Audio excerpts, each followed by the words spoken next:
ان کے حوالے سے، اور جو پارٹی کے اور لیگل ہماری ٹیم کے جو ساری سٹرگل ہے اس کے بارے میں نے ان کو اس سے آگاہ کیا۔ ان کے پاس کوئی انفارمیشن کا ذریعہ اندر موجود نہیں ہے، اس لیے تفصیلی ملاقات میں انہوں نے مجھ سے مختلف چیزیں جو تھیں وہ جاننا چاہیں، جو میں نے ان کو بتائیں۔ اور اس کے ساتھ ہی انہوں نے جو پاکستان کے لوگ ہیں، جس طرح سے انہوں نے یوم آزادی پہ، اور خاص طور پہ پاکستان تحریک انصاف کے کارکن یوم آزادی پہ جس طرح سے وہ بڑی تعداد میں باہر نکلے، اس پہ بھی انہوں نے سب کے لیے شاباش کہا ہے۔ اور پھر انہوں نے یہ کہا کہ پاکستان کو میں ایک صحیح معنوں میں، یہ جس طرح 15 مہینے کے مذاق آپ نے دیکھ لیا، اس مذاق کے نتائج آپ سارے بھگت رہے ہیں، میں بھی بھگت رہا ہوں، جو ایک امپورٹنٹ گورنمنٹ آئی تھی، تو 15 مہینے والی جمہوریت نہیں، اصلی جو جمہوریت جو آئین میں لکھی ہوئی ہے، جو طرز حکمرانی ہے پاکستان کا، اور آئین کے تحت اس جو جمہوریت ہے اس کی بحالی کی جد و جہد ہے، اس کا مطلب وہ کہتے ہیں کہ حقیقی آزادی ہے، جو بالکل درست کہتے ہیں۔ پھر انہوں نے جو پاکستان کے لوگ ہیں وہ جن مشکلات اور مصائب کا شکار ہوئے ہیں، ان پہ ان کو کہا ہے کہ انشاءاللہ العزیز پاکستان تحریک انصاف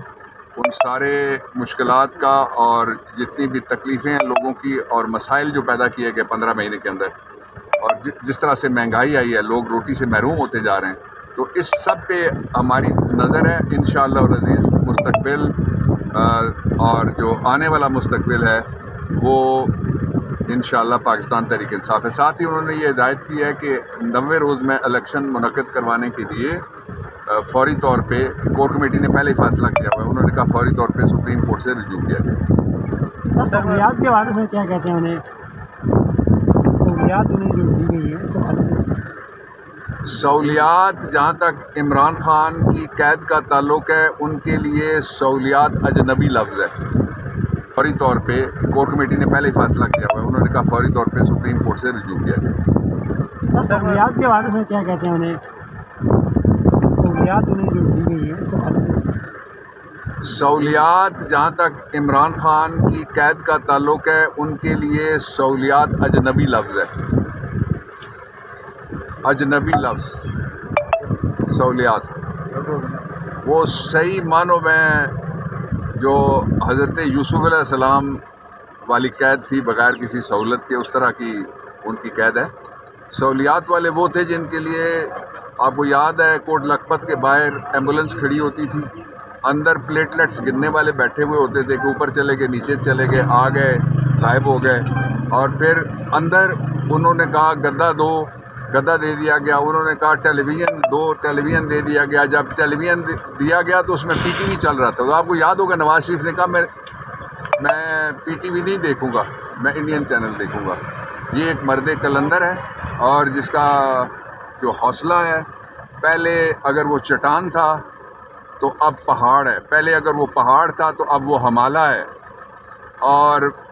یہ وہ شخص ہے جس کے بارے میں علامہ اقبال نے کہا تھا کہ ہزار خوف ہوں لیکن زباں ہو دل کی رفیق، یہی رہا ہے ازل سے کلندروں کا طریق۔ سر وہ جو کیمرے کے حوالے سے بتا دیں، ضمانتوں کے حوالے سے، کے حوالے سے جو عمران خان صاحب کا کیس ہے وہ کل لگا ہوا ہے، اس پہ ایک بڑی ڈیولپمنٹ ہوئی ہے۔ بڑی ڈیولپمنٹ یہ ہے کہ سپریم کورٹ آف پاکستان کے پاس جو ہماری پٹیشنز پری ٹرائل پڑی ہوئی تھیں ان کی آج ہیئرنگ ہوئی ہے۔ اس میں انہوں نے کہا ہے وادی النظر میں یہ مقدمہ درست نہیں ہے، ہم شروع دن سے کہہ رہے ہیں، میں ابھی بھی کہہ رہا ہوں کہ جھوٹا مقدمہ ہے۔ اور دوسرا انہوں نے ہدایت کی ہے اسلام آباد ہائی کورٹ کو کہ کل آپ فوری طور پہ یہ مقدمہ سنیں، نہیں سنیں گے فیصلہ اس کا کریں تو سپریم کورٹ آف پاکستان کل 1 بجے کے قریب بیٹھے گی دوبارہ، تو انشاءاللہ العزیز آزادی اس قوم کا بھی مقدر ہے،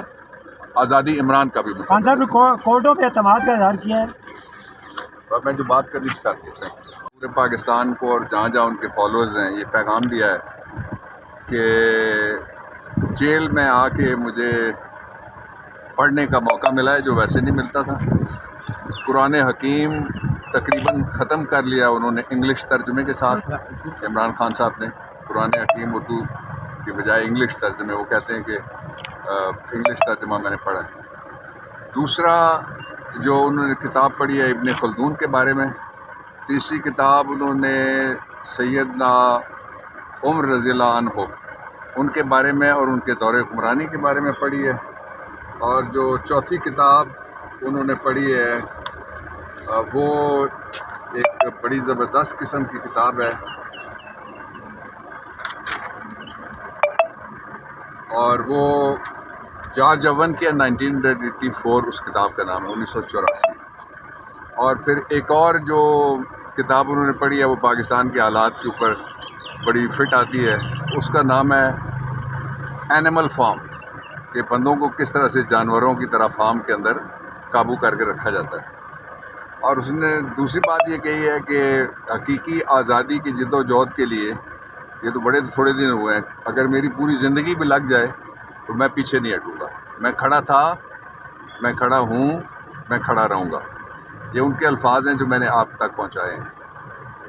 پھر وہ جس سیل میں تھے اسی سیل میں ہیں، اور اس سیل کی تفصیلات آپ جان چکے ہیں ساری۔ اس کے بعد آج وہاں ان کے کہنے پہ میں نے ایک درخواست تیار کی، درخواست پہ عمران خان صاحب نے دستخط کیے اور ہم نے سپرنٹینڈنٹ جیل کو دی ہے۔ ان کا حق ہے کہ جس جگہ سے ان کی ضمانتیں لگی ہوئی تھیں وہاں ان کو پیش کیا جائے۔ اب نہ ان کے پیش کرنے کی وجہ سے ان کا بنیادی حق متاثر ہوا ہے، رائٹ ٹو ڈیفینڈ، جس کے بارے میں آج سپریم کورٹ آف پاکستان نے بڑی تفصیل سے کہا ہے توشہ خانہ کے اوپر کہ رائٹ ٹو ڈیفینڈ ہر ملزم کا حق ہے، جو مرضی اس کے اوپر الزام ہو۔ تو یہ تو ایک جھوٹا مقدمہ ہے جس میں ایک متعصب جج نے اپنی کینگرو ججمنٹ دی تھی ان کے خلاف۔ تو وہ انہوں نے یہ کہا کہ پھر ہم نے وہ درخواست لکھ کے سپرنٹینڈنٹ کو ریسیو کروائی ہے۔ اس درخواست میں ہم نے یہ کہا ہے کہ جہاں جہاں عمران خان کی تاریخیں ہیں یا ضمانتیں ہیں وہاں ان کو پیش ہونے کے لیے پروڈکشن آرڈر جاری کیا جائے۔ ان کو عوام سے دور رکھنے کے لیے عدالتوں سے بھی دور رکھا جا رہا ہے، جو صریح خلاف ورزی ہے آئین کی اور قانون کی۔ میں نے کور کمیٹی کے جو فیصلے ہیں ان کے حوالے سے، اور جو پارٹی کے اور لیگل ہماری ٹیم کے جو ساری سٹرگل ہے اس کے بارے میں نے ان کو اس سے آگاہ کیا۔ ان کے پاس کوئی انفارمیشن کا ذریعہ اندر موجود